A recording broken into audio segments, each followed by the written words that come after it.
kind of start from a single source. Single creator. The Quran actually gives certain examples, and what we say the Quran is the guidance, the speech of this creator for our knowledge of the creator. It tells us what we would expect if there were more than one creators. You know what the creator has said? I just got distracted by the camera. Could you repeat that? Yeah. The Quran gives us reasons to think the absurdity of the concepts of having more than one creator, so that we are actually in a position, and our position are deeply rooted in our understanding with conviction that yes, that makes sense, certainly, without a shadow of doubt. So the Quran says, had there been more than one God, there would be chaos and ruin. This is one of the ayah of the Quran talks about this. If there were more than one God in our universe, the universe will be in chaos and ruin. It will all be destroyed and chaos. Let me give you an example too. Okay. If there are more than one absolute being means that you are independent being. You are not someone under the influence of or under the authority of another being. You are by yourself independent, and all the properties or attributes that you have is absolute. So if you have knowledge, you have absolute knowledge. If you have power, you have absolute power. Yeah? And so on. So suppose now, for the sake of argument, there are two creators or two gods, and one of the god now wants to reign, and there's another creator who says, no, I don't want rain here. What's going to happen? Well, that's only a problem if these two gods disagree. I mean, they might... Why should they compromise? Remember, independent means you're not under the influence of another. So you make your own decisions. You make your own decisions. So if one creator decides independently to have rain here, full rain, non-stop, like the monsoon rain that you see in tropical rainforest, and another creator says, no, I want very, nice tropical weather without any rain. About agreements only makes sense if the two creators hypothetically agree on every single thing perfectly, and at that point you might as well just have one God behave exactly the same way. Exactly. That really shows that if you agree on one thing, then actually are you actually two? I mean, you're the same thing. So if there are more than one creator with differing wills, then there will be chaos and corruption. Like if one of the creators says, I want this speaker's corner to be totally annihilated from existence, destroyed. And another creator says, no, I want it to be continuing. So what's going to happen? Room here within this framework is to have one ultimate creator who creates other creators with finite capabilities. Yeah. Why do you need other creators is the question. You don't need them. I'm saying that there's the possibility within the framework that we've established so far. Yeah. So ultimately one creator makes sense, rationally, reasonably, logically. And the reason for why you need multiple agents to be acting in the creation, that's the question about why do we need it when this one creator is absolutely capable enough of doing that himself. When I say himself, I don't mean it's a male god, right? That's an anthropomorphism to make it easier to put across. But I do think it might be necessary for there to be more than just the one absolute God, as in to have intermediates. The reason why I believe that is this one original God has certain characteristics which are really quite complex, like kindness, to be a great teacher, and patience, forgiveness. It's hard to see how these can come about spontaneously or to have always existed.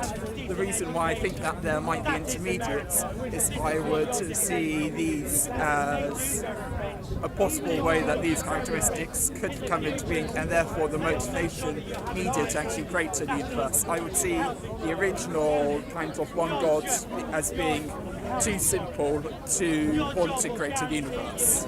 Okay, let's actually understand this concept of a creator that is absolute. Absolute creator means the creator is not something that began to exist at one point, right?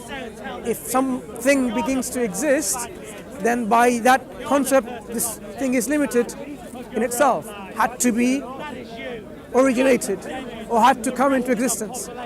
I mean, you can't come into existence while you're nothing, so you'll have to be dependent on someone else. But if you're absolute, you'll be independent.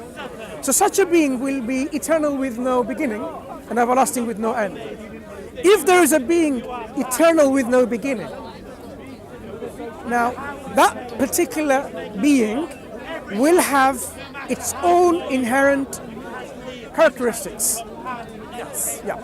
These characteristics, we don't have to justify every single attribute with our finite reasoning, because you may not be able to grasp all of these characteristics by mere speculation of our finite mind. Because we're talking about an infinite being. An absolute being, by definition, is absolutely all-powerful, all-capable. Yep. That's what I mean by absolute. But not all intelligent. For instance, he could have an immovable force, for instance, an unstoppable force, which could move mountains and do all of this. Let's talk about intelligence.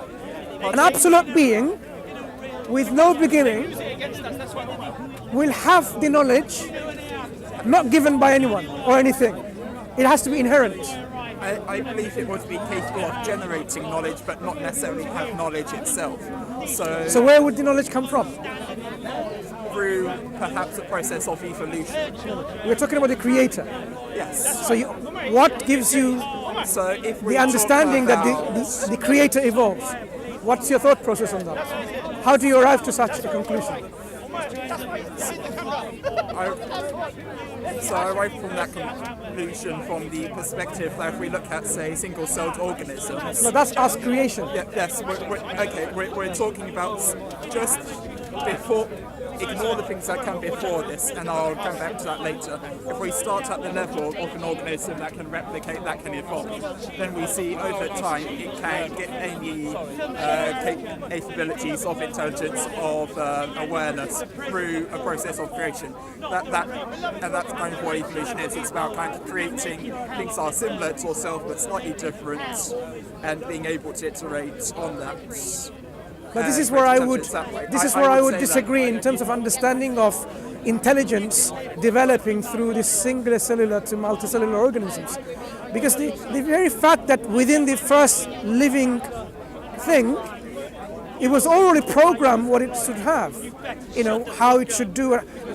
It needs to sustain itself. It needs energy. It needs to get rid of the waste products. It's already there, built in and programmed by the creator.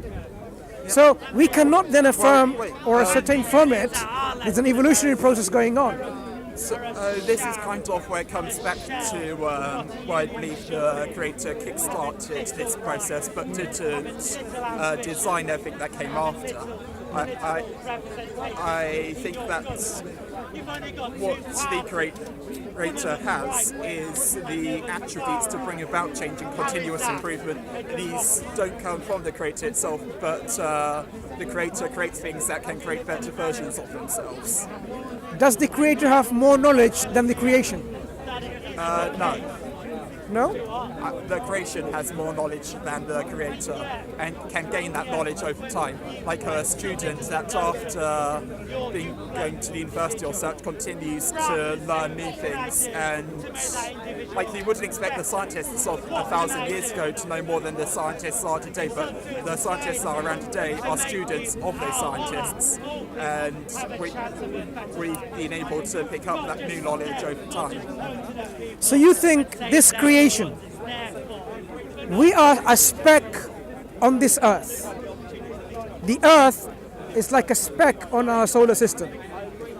Our solar system is like a speck on our galaxy called the Milky Way. And our Milky Way is a speck in overall galaxies, millions and zillions of galaxies that are around. The creator who created all of this, you somehow think is less knowledgeable than those speck upon a speck upon a speck upon a speck. What I think is that the creator expects us to, over time, to develop knowledge that's superior to him. So although we might be a speck on a speck on a speck, I think that we're destined to fill the entire universe, and then once we reach that point, to be more knowledgeable than the creator. But at the moment, just now, until we kind of move forwards, I don't think we're there yet. Do you know how much we know about this cosmos? Very little. Yes, very little. Very little. The creator who created all of that, does he know what he creates? Yes. That's what the Quran says. That's what happens in America. That's what happens. The ayah of the Quran, أَلَا يَعْلَمُ مَنْ خَلَقَ وَهُوَ اللَّطِيفُ الْخَبِيرُ. That is the case. How does the ayah go? It's been a lifetime of death. أَلَا يَعْلَمُ مَنْ خَلَقَ وَهُوَ اللَّطِيفُ الْخَبِيرُ. I think this is how it goes. Should he not know the one who creates? He is the one who is all aware, the subtle. So if the creator has created all of this, you know, so much complexities within this universe. We don't know almost everything about this universe, only a little things that we have learned about our cosmos. And you're saying the creator has less knowledge than the creation? I'm saying that we have the potential to gain more knowledge than the creator. How can you have The potential, not how can a finite being have qualities more than the infinite? Because they can be different qualities. The infinite qualities can be specific to some things. For instance, an infinite force, but that's just pointing in one direction. That within a finite kind of direction, you can have many more dimensions, and you can have different non-linearities which aren't possible within an infinite thing. For instance, a line that just goes in one direction and continues forever, that's infinite, where it's simple, there's not much information there, or intellect. Can the finite become infinite? The finite can represent an infinite number of symbols. For instance, you could have a finite amount of information and say this represents different things, and the amount of different things you could think of could be infinite. By definition, finite is not infinite. The finite will always have the limitations of its finitude of being finite. It will never traverse to a point where it becomes infinite. If it was infinite, if it can become infinite, then why call it finite in the first place? It doesn't make sense. There's finite a slight distinction there. So if we're saying there's 10 numbers between 1 to 10, there's 10 possibilities, that's finite, it's within a finite set.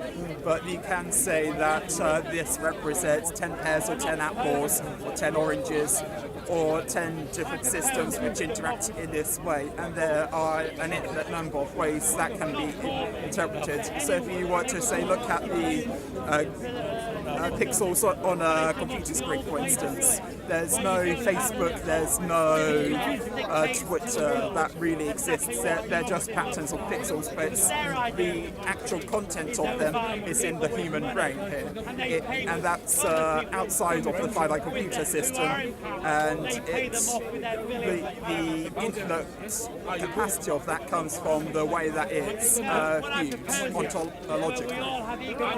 When you say infinite capacity from a finite brain,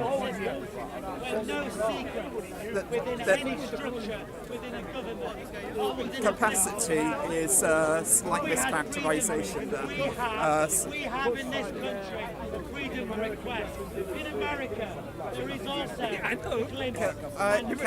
Before we kind of delve into this infinite finite thing, can you explain why you think this is relevant? okay, let me tell you why.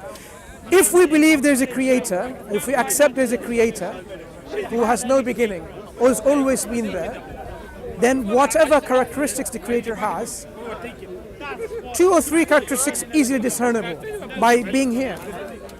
One, of having power or energy. I agree. Yep.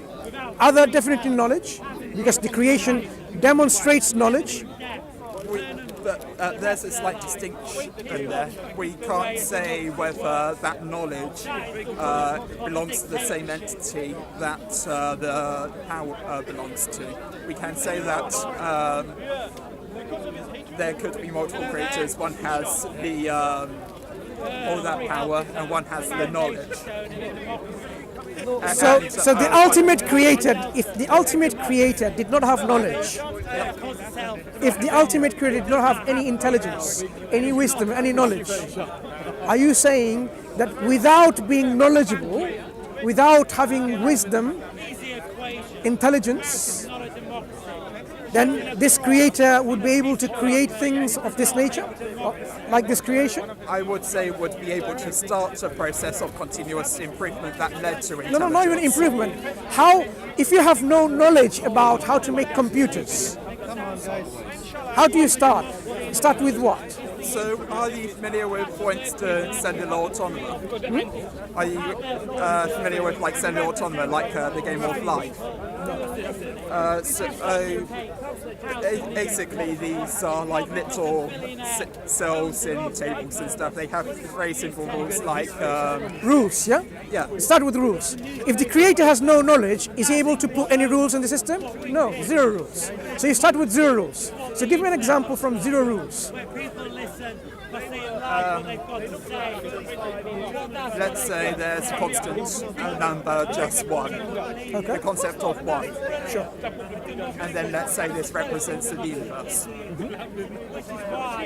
And then you have the universe starting from a finite how do you have, of nothing. from a non-knowledgeable entity, like the creator, if in your understanding, doing anything that shows demonstration of knowledge and wisdom?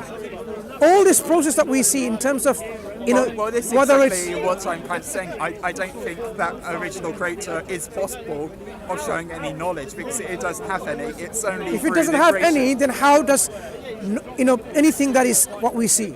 Because Everything we see in this cosmos, right? It shows design. Yep. It shows patterns and complexity and harmony. All of this kick-starts from what? Zero knowledge. Yes. Give me an example how this is even imaginable.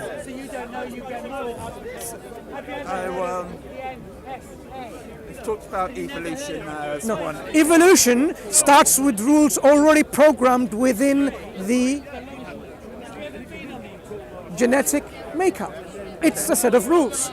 So when there are no rules whatsoever to start with, so you have this complexity in harmony. No knowledge whatsoever. And then you get a wonderful universe like this. This is one that's a little bit more difficult to talk about, but the spontaneous generation of life which led to that self-replication. Life didn't spontaneously generate itself, because this is something that makes no sense. What is life that spontaneously generates from what? There's already pre-existing material. These materials have to come together in a certain specific combination. So yes, we're talking about protein spontaneously coming about. But that's rules. These are already rules. The forces of attraction and repulsion, the rules that say, okay, you have to come together in this combination, in this particular order, already is a program built in. So you haven't got a spontaneity from nothing, from zero. So we kind of skipped a step there. I do really need the physics there and all of that, and that's why I believe that there's a creator of this universe, because for gravity to be here, for all of these universal constants to be around, it's far easier to have an intelligent creator. That's why I believe. So if you now extrapolate this intelligence that you see from the constants of the universe requires an intelligent creator, that intelligence is already a given thing of an attribute of the Creator. What I'm saying is that that creator that created this universe could have been a little bit simpler than this universe itself. Like maybe they wouldn't need to deal with gravity. So this intermediate creator has some knowledge. Yes. Coming from where? Coming from sources beforehand which are a little simpler in turn. Such as? What do you mean? So let's say the creator of this universe isn't affected by gravity. Creator affected. You see, okay, let's really simplify this issue. You're having difficulty in accepting that the first creator, the only creator that makes sense to be in existence, can have certain attributes like knowledge. Okay, and the reason being, you think knowledge evolves. Yes. Yeah. So if the creator exists without being brought into existence, why do you not have a problem of that creator having energy to begin with? Where did the energy come from? That creator that exists with power and energy. Where did the energy come from?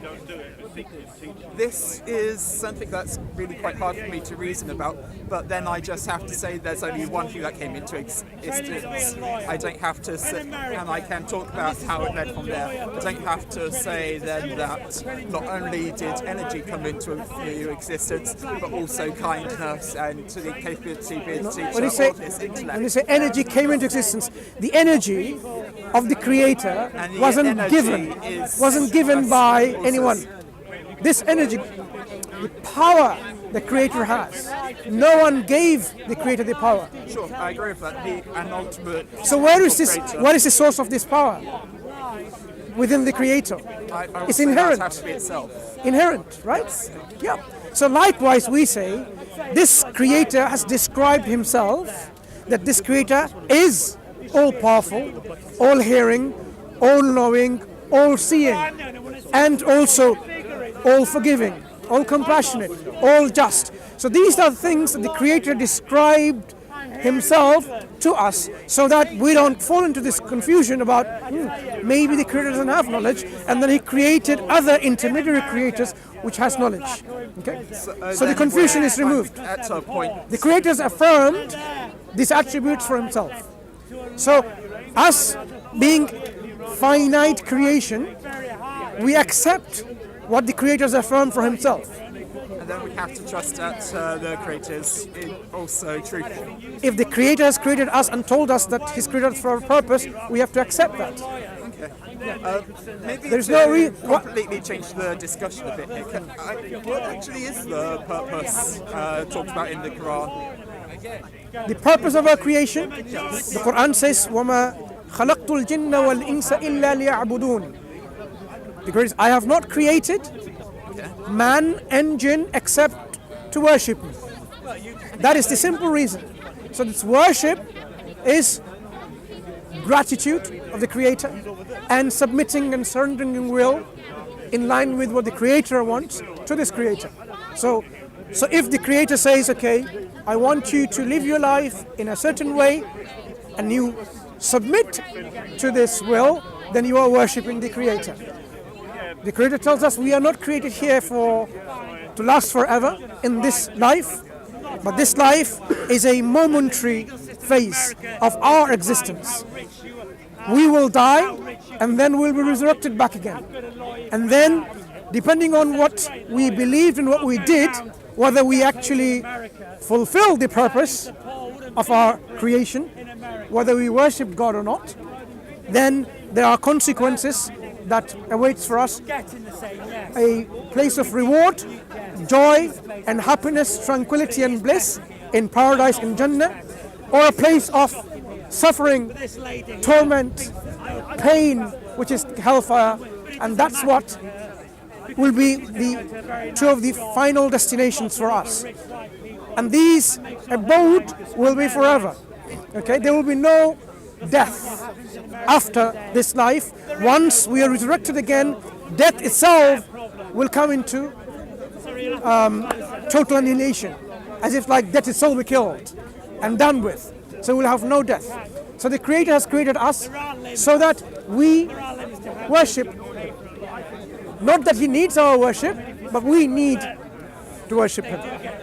So, I think if I'm honest, maybe part of the reason why I'm skeptical about Islam isn't necessarily the metaphysical things I've been talking through, but it's in that idea of submission that I find a little disconcerting because, I imagine if I were to have a child, for instance, I would want to see them outgrow me and go on to kind of have their own existence, but the idea of having a child submit to me and never to be able to grow up feels very uneasy to me. Does that make sense? Okay, let's explore this issue a bit. First of all, we're not children of God. We don't believe we are children of God, like many people believe. We are creation of God, and God is our creator. So the relationship is between the creator and the created. I maybe understand that, but I mean to be limited by what God has set out for us. Okay, and not let's be able let's to understand something. exceed those boundaries. If I make something and I set a purpose, this is my prerogative, right? Now, if I've laid down the reasons what I've made something and they do not follow, then they're not actually following the reasons why they're there. Okay?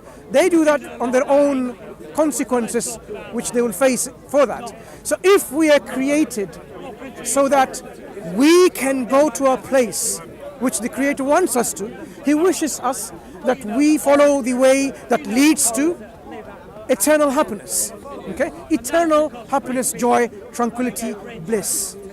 And He could have put us straight into that place of eternal happiness. He could have. But the Creator has given us and created us with some free will, limited amount of free will. Okay? Free will entails that we choose the path and see whether we deserve to go to that place or not. Okay? If you, with your free will, wish to choose another path which takes you to a place away from this eternal paradise, the Creator is not going to force you because He's given you that freedom to choose. That's what makes you different from other creation. Okay? So He could have placed us straight into paradise. You and I would not complain, right? If we were there in paradise, because we would have been happy in bliss. Would you complain if you were in eternal joy? I don't think I would have felt like I had earned it. But you would not complain, why am I here in this joy and this, tranquility and bliss? Would you? I might be a little bit different. I actually would. I would want to.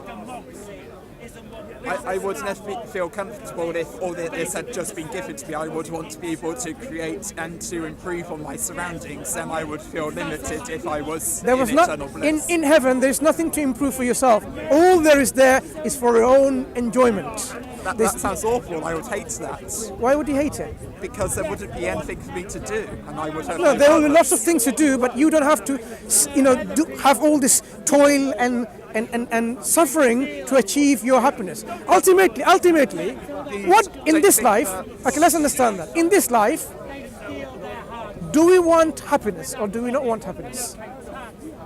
We want to pursue happiness. Right. We don't necessarily want happiness itself. So you don't want to be happy? I do, but right. That isn't the ultimate aim. The aim is to try to. The aim. It's like that kind of that weird saying, like it's about the journey, not the destination, type thing. So, if you just have the journey without the end, without happiness, you'd prefer that. Yes. Yeah. So if you have, for example, you just work and at the end of the day you have no reward, you're quite happy. So you work for a company, you do all your work, and then there's no reward, no salary at the end of the day. What I would like is to have a reward at the end of the day. Then I would like a next day as well where I can continue to... Why do we expect a reward, like a salary at the end of the day? Why don't we just work? It's just a journey, isn't it? Just do the work without expecting any reward at the end of the day. Why? When you eat, what if what you just eat and doesn't give you any nourishment? You just eat. access to accommodation. When you're dying, You don't like the idea of just kind of going through life and then at the end of it not have a reward for it. You would expect at the end to know the results of what your life was, and not just for it to be something that is unanswered. I find it. From your perspective, I find it difficult to relate to, because everyone wants to be happy, wants to have this tranquility. That's invalid to want to continuously improve as the possibilities increase. Yes. In heaven, your contentment, your joy, your beauty will increase. So every once a day in a week, if you were to understand in the weekly concepts in this life, when you return back to your family will say you've become more beautiful, more attractive. So there will be this continuous progress of this contentment in paradise. So you can't get anything better, because your concept of improvement is already God has described for us. So the idea that it is not appealing because I need to submit to go there. Submission is your acknowledgement. That yes, I am a creation of a creator, created for a purpose, and if I fulfill that purpose, then I will have the end result. If you work for a company, just like you expect that there will be at the end of the month or a week, you get some reward. If you study for an exam or a course, at the end of the year, you get a degree or an award or a certificate or a PhD, whatever it might be. You know what awaits there. So if you wish to live a life like a student, for example, go to a course and you say, I know this is mathematics, right? But you don't actually study mathematics. My reasons of studying is mathematics. I just want to illustrate this point, and then you can explain. Sorry, I just to say, about 5 minutes or so, I want to kind of fight my friend. No problem. So let's be a bit more concise. So if you study for a course and you realize this course is about mathematics, right? And then you go there, you say, I know it's about mathematics, but instead you just know how to make coffee and cakes and so on. That's all you do. You just go to the library and get a book, how to make coffee, how to make, how to bake cakes and stuff like that. And you don't know anything about algebra or calculus, what you're studying, and then you sit the test knowing that it's not going to be about baking cakes, and the result that you get from the test is, when you look at the questions, you don't know what the answers are. And then at the end, you would not be fulfilling this course that you're actually working for. I see. Right. Okay. So if the Creator has created us for a specific purpose, and that purpose is linked with our ultimate destination and our ultimate state of being in these two places, then there's a consequence to so it is only wise to say, look, the reasons why I need to submit, because I know that the Creator is my creator. Why should I not listen to my Creator when the Creator says this is the reason I've been created for? If I choose my own whims, my desires to be my guide to live this life and not follow any particular way and path, and I do not submit to the Creator, then I shouldn't expect to meet the Creator and the Creator offering me this reward. I should be left to the judgment of the Creator, who has already given us, look, the judgment is this. This was the rule. It was this life that you're supposed to live. You didn't follow it. So, being a just Creator, this is what I've already told and informed you before. I've already informed by sending prophets and messengers throughout ages that you need to follow this path of the prophets and messengers. By following this path, you are surrendering to God. If you do that, then you do it for your own good. If you don't do it, you do it for your own loss. So in the day of judgment, when you are presented with your deeds and your actions and your belief that you have done, you would not be in a position to say, but I want to be happy in this paradise without submitting. That wasn't the way. The way put forward is a way that the Creator placed, and we are not in a position to argue and saying, I don't want to follow your way. Just like if you're in a Titanic and it's sinking, Are you going to say, no, I don't like it to be like that one?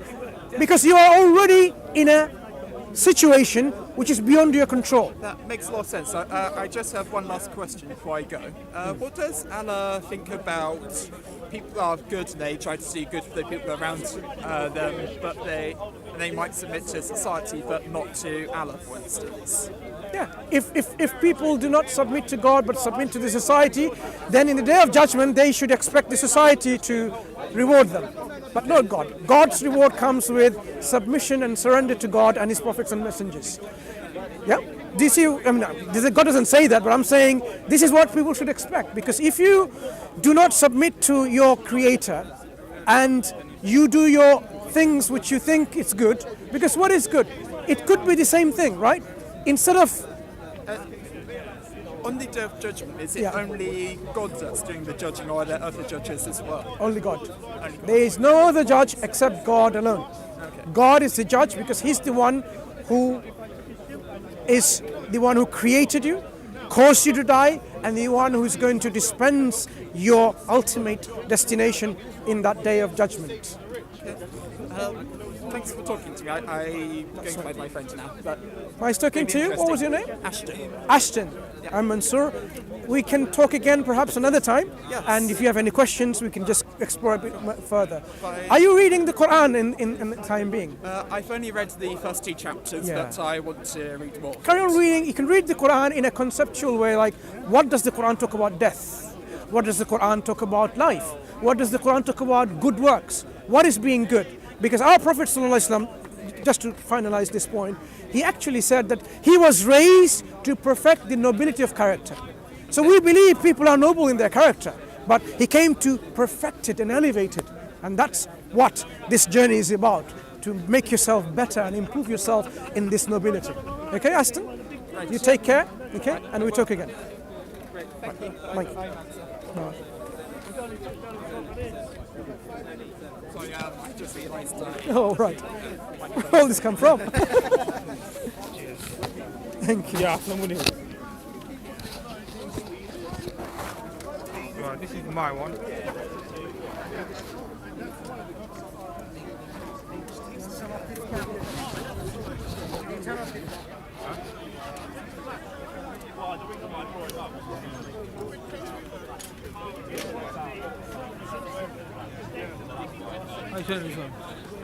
Finished?